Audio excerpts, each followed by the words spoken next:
بسم اللہ الرحمن الرحیم۔ السلام علیکم ورحمۃ اللہ وبرکاتہ۔ Welcome to my YouTube channel Atari Quran academy.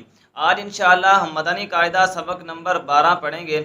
سبق نمبر 12 کو پڑھنے سے پہلے اگر آپ نے ابھی تک پچھلے اسباق کو نہیں پڑھا تو پہلے آپ پچھلے اسباق کو پڑھیے۔ تمام ویڈیوز کے لنک ڈسکرپشن میں موجود ہیں۔ تو سبق کو شروع کرنے سے پہلے چھوٹی سی ریکویسٹ ہے، اگر آپ نے ابھی تک اتاری قرآن اکیڈمی کو سبسکرائب نہیں کیا تو سبسکرائب کر دیں اور بیل آئیکن پر بھی پریس کر دیں۔ تو چلیے شروع کرتے ہیں۔ الحمدللہ رب العالمین والصلاة والسلام علی سید المرسلین، اما بعد فاعوذ باللہ من الشیطان الرجیم، بسم اللہ الرحمن الرحیم۔ سبق نمبر 12، لیسن نمبر 12۔ سبق نمبر 12 کا ہمارا ٹاپک ہے نون ساکن اور تنوین۔ نون ساکن اور تنوین کسے کہتے ہیں، اس کے بارے میں ہم یہ پچھلے سبق میں پڑھ چکے ہیں۔ ساکن کہتے ہیں یعنی جس حرف پر جزم ہو اسے ساکن کہتے ہیں، تو اگر نون پر جزم ہوگی تو نون کو ہم ساکن کہیں گے۔ تو اسی طرح تنوین کسے کہتے ہیں، 2 زبر 2 زیر اور 2 پیش کو تنوین کہتے ہیں۔ تو اس سبق کے اندر ہم نون ساکن اور تنوین کے قاعدے پڑھیں گے۔ نون ساکن اور تنوین کے کتنے قاعدے ہیں؟ نمبر 1 پر ہے اظہار، نمبر 2 پر ہے اخفا، نمبر 3 ادغام اور نمبر 4 اقلاب، یعنی نون ساکن اور تنوین کے 4 قاعدے ہیں، جس میں سے اظہار اور اخفا یہ ہم سبق نمبر 12 کے اندر پڑھیں گے، اور ادغام اور اقلاب یہ ہم سبق نمبر 14 کے اندر پڑھیں گے۔ تو آئیے اظہار کے بارے میں جانتے ہیں۔ دیکھیے اظہار جو ہے یہ ظاہر کر کے پڑھنے کو کہتے ہیں۔ نون ساکن یا تنوین کے بعد حروف حلقی میں سے کوئی حرف آ جائے تو اظہار ہوگا، یعنی ظاہر کر کے پڑھیں گے، اور نون ساکن اور تنوین میں غنہ نہیں کریں گے۔ حروف حلقی جو ہیں یہ 6 ہیں، اور وہ یہ ہیں حمزہ، ہا، عین، ح، غین، خا۔ یہ 6 جو ہے ان کو یہ 6 حرف جو ہیں ان کو حروف حلقی کہتے ہیں۔ تو یہاں پر آپ دیکھیں یہ نون جو ہے یہ ساکن ہے، اور نون ساکن کے بعد حروف حلقی میں سے حمزہ آ رہا ہے، تو یہاں پر قاعدہ کون سا لگے گا، اظہار ہوگا۔ اس کو ہم ظاہر کر کے پڑھیں گے، یہاں غنہ نہیں کریں گے۔ تو آگے اخفا کے بارے میں جانتے ہیں۔ نون ساکن اور تنوین کا دوسرا قاعدہ جو ہے وہ ہے اخفا۔ تو اخفا کب ہوتا ہے، نون ساکن یا تنوین کے بعد حروف اخفا میں سے کوئی حرف آ جائے تو اخفا کریں گے، یعنی نون ساکن اور تنوین میں غنہ کریں گے، غنہ کر کے پڑھیں گے۔ حروف اخفا کتنے ہیں، یہ 15 ہیں، اور وہ یہ ہیں۔ اخفا کا مطلب ہوتا ہے چھپانا، یعنی کہ چھپا کر پڑھنا۔ غنہ جو کریں گے ہم یعنی کہ اس طرح غنہ کریں گے کہ اس کو چھپا کر ہم پڑھیں گے۔ تو اظہار جو ہے اس میں کوئی غنہ نہیں ہوتا، اس کو ہم ظاہر کر کے پڑھتے ہیں۔ تو آئیے اس سبق کو شروع کرتے ہیں۔ اس سبق کو شروع کرنے سے پہلے آپ پہلے اس سبق کے جو قواعد ہیں ان کو اچھے سے یاد کر لیجئے گا۔ حروف حلقی جو 6 لیٹرز ہیں ان کو بھی اچھے سے یاد کر لیں، اور جو حروف اخفا کے جو 15 لیٹرز ہیں ان کو بھی اچھے سے یاد کر لیں۔ یہ یاد ہوں گے تب بھی آپ جو ہے اس سبق کے اندر جو قاعدے لگ رہے ہیں، جہاں اظہار ہو رہا ہے جہاں اخفا ہو رہا ہے، آپ پتہ لگا پائیں گے۔ یعنی کہ نون ساکن کے بعد یہ جو حمزہ آ رہا ہے یہ حروف حلقی میں سے ہے یا حروف اخفا میں سے ہے۔ یہ اگر آپ کو یہ 6 حلقی لیٹرز جو ہیں یہ یاد ہوں گے تبھی آپ پتہ لگا پائیں گے۔ اسی طرح یہ جو نون ساکن کے بعد جیم آ رہا ہے، ٹھیک ہے، یہاں اب اخفا کا قاعدہ لگ رہا ہے۔ تو یہ مجھے کیسے پتہ چلا اخفا کا قاعدہ لگ رہا ہے، کیونکہ میں نے حروف اخفا جو ہے 15 ان کو یاد کر رکھا ہے۔ تو اسی طرح آپ بھی حروف حلقی جو 6 لیٹرز ہیں، حروف اخفا یہ 15 لیٹرز، ان کو یاد کریں گے تب آپ جو ہے ان کو آپ اچھے سے سمجھ پائیں گے، اور آپ کو پتہ لگ پائے گا کہ یہاں قاعدہ کون سا لگ رہا ہے۔ تو چلیے شروع کرتے ہیں، میرے ساتھ مل کر پڑھیے گا۔ اعوذ باللہ من الشیطان الرجیم، بسم اللہ الرحمن الرحیم،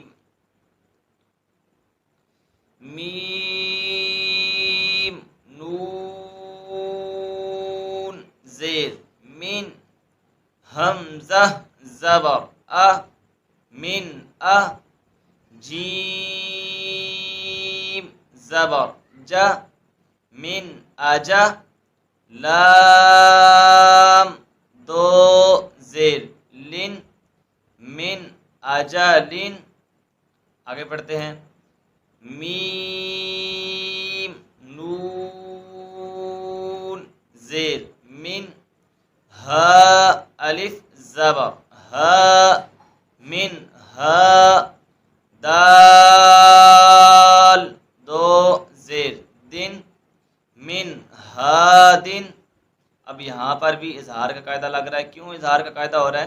کیونکہ یہ نون جو ہے یہ ساکن ہے، اس پر جزم ہے تو یہ ساکن ہے، تو نون ساکن کے بعد حمزہ آ رہا ہے، حمزہ حروف حلقی میں سے ہے، تو اس وجہ سے یہاں اظہار ہوگا، یعنی ہم ظاہر کر کے پڑھیں گے اور غنہ نہیں کریں گے، تو یہاں پر بھی اظہار ہو رہا ہے، نون ساکن کے بعد ہا آ رہا ہے، ہا حروف حلقی میں سے ہے، تو یہاں پر بھی ہم ظاہر کر کے پڑھیں گے، اظہار ہوگا، غنہ نہیں کریں گے۔ آگے پڑھتے ہیں، میم نون زید من عین زبر ع من ع لام زبر لا من علا قاف دو زیر قن من علق میم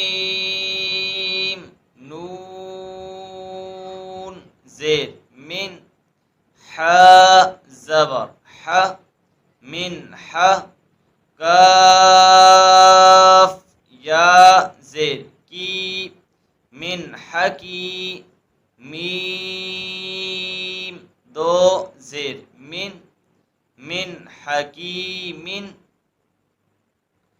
میم نون زید من غین زبر غ من غ فا واو پیش فو من غفو را دو زیر رن من غفور میم نون زید من خا واو زبر خو من خو فا دو زیر فن من خوفن۔ یہاں سے لے کر یہاں تک جتنے بھی ہم نے کلمات پڑھے ہیں ان سب میں جو ہے اظہار کا قاعدہ لگ رہا ہے، یعنی ہم نے ظاہر کر کے پڑھا، آپ نے دیکھا کہ کہیں پر بھی ہم نے غنہ نہیں کیا۔ تو آگے جب ہم اس کلمے کو پڑھیں گے تو یہاں پر جو ہے نون ساکن کے بعد تا آ رہا ہے، تا حروف اخفا میں سے ہے، تو یہاں پر ہم غنہ کر کے پڑھیں گے۔ تو آئیے جانتے ہیں غنہ کس طریقے سے کریں گے۔ فا زبر فا میم زبر ما، میم کو نون کے ساتھ ملائیں گے، دوبارہ پڑھتے ہیں، میم نون زبر من فمن تا زبر تا، اب ہم غنہ کریں گے، فمن تا۔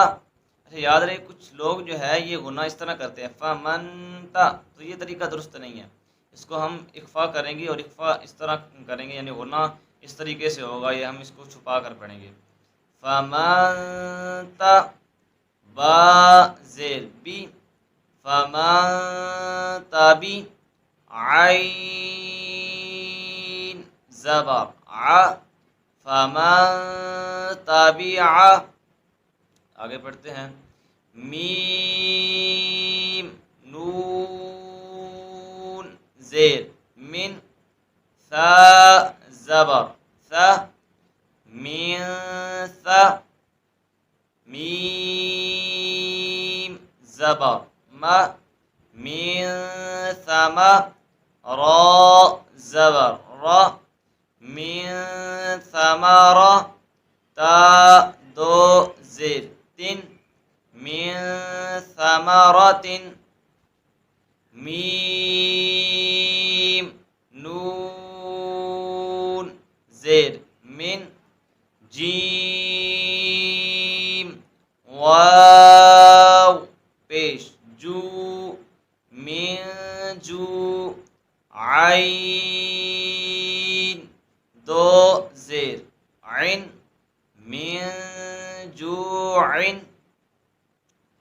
میم نون زیر من دال واو پیش دو من دو نون زیر نی من دونی کاف